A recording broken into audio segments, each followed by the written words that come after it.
Halo semuanya, Assalamualaikum warahmatullahi wabarakatuh. Perkenalkan, aku Iki Prafitri Rahmadani.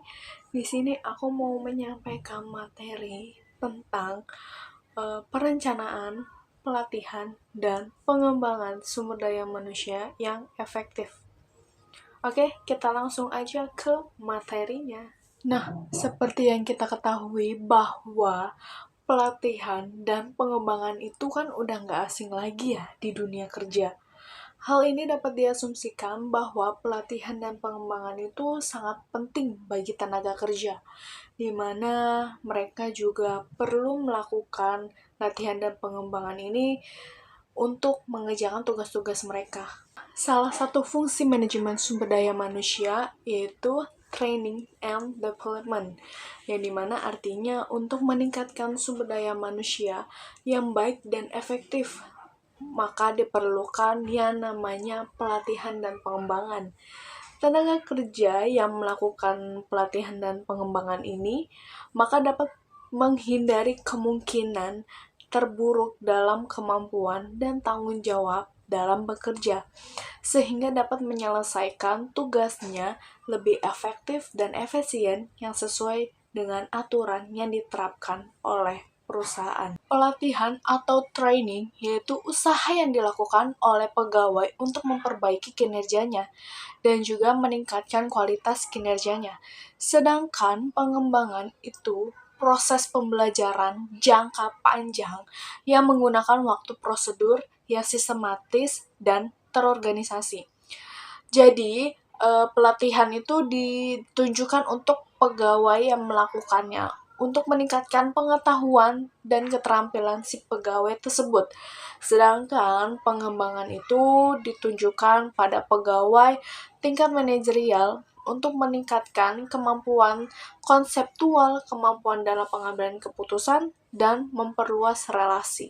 Selanjutnya ada tujuan pelatihan dan pengembangan sumber daya manusia. Terdapat 5. Yang pertama itu adalah peningkatan produktivitas kerja. Dengan adanya pelatihan dan pengembangan ini diharapkan dapat meningkatkan kemampuan teknis, kemampuan berpikir, untuk meningkatkan produktivitas kinerja karyawan. Lalu yang kedua ada namanya efisien. Efisien yaitu upaya yang dilakukan perusahaan dalam menekankan pengelolaan produksi untuk meningkatkan laba yang diinginkan perusahaan. Selanjutnya ada penunjang karir. Nah, dengan melihat keahlian, kemampuan, serta keterampilan yang dimiliki oleh pegawai, maka semua ini akan dijadikan sebagai promosi untuk mendapatkan posisi jabatan yang lebih baik lagi dari sebelumnya. Lalu yang keempat ada namanya bertambahnya kompensasi. Nah, dengan meningkatnya keterampilan karyawan yang membuat meningkatnya efektivitas dan efisien kinerja karyawan tersebut, sehingga laba yang didapatkan perusahaan ini juga akan ikut meningkat. Selanjutnya, yang terakhir, yang kelima, itu ada namanya meningkatkan komitmen karyawan. Nah, dengan melalui kegiatan pengembangan ini, karyawan diharapkan memiliki perspektif tentang organisasi di mana secara tidak langsung akan meningkatkan komitmen kinerja serta menjadi motivasi untuk melakukan kinerja yang lebih baik dari sebelumnya. Oke, yang selanjutnya ada langkah-langkah program pelatihan yang efektif. Terdapat 3. Yang pertama adalah fase perencanaan. Fase yang dimulai dengan menentukan tujuan pelatihan, yang artinya dalam menyusun kurikulumnya, yang berisi tentang apa yang perlu dipelajari oleh pegawainya nanti, yang tidak boleh dilepas kaitannya dengan perilaku dalam melaksanakan pekerjaan si pegawai tersebut. Lalu yang kedua ada namanya fase menyusun pelatihan. Oleh karena itu, proses belajar merupakan interaksi antara manusia dengan lingkungan. Maka pada langkah atau fase kedua ini tuh perlu menyusun kegiatan lingkungan pelatihan yang nyaman untuk si pegawai tersebut. Lalu yang terakhir, yang ketiga, itu adalah fase evaluasi kegiatan pelatihan. Yang dimana fase ini tuh adalah kegiatan yang menilai pelatih yang telah terlaksanakan. Lalu selanjutnya ada beberapa komponen yang harus diperhatikan dalam merencanakan pelatihan dan pengembangan sumber daya manusia yang efektif. Terdapat 4.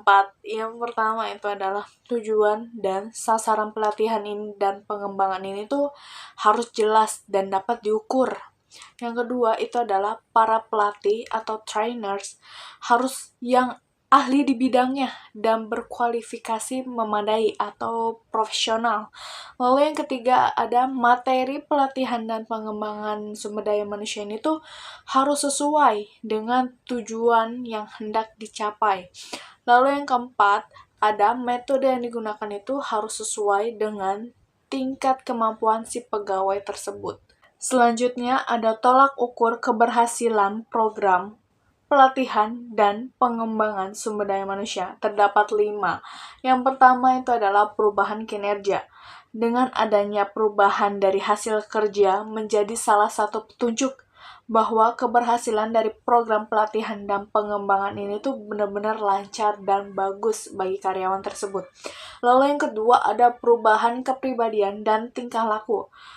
Perubahan yang terjadi dari karakteristik si karyawan tersebut secara berskala akan membentuk pemimpin dalam membandingkan kepribadian dan perilaku si karyawan tersebut setelah melakukan program pelatihan dan pengembangan ini. Lalu yang ketiga ada ujian. Nah, dengan cara ini, suatu pengukuran dilakukan mengenai tingkat untuk mengetahui sampai mana sih pengetahuan karyawan tersebut setelah melakukan program ini. Itu ada penilaian oleh peserta.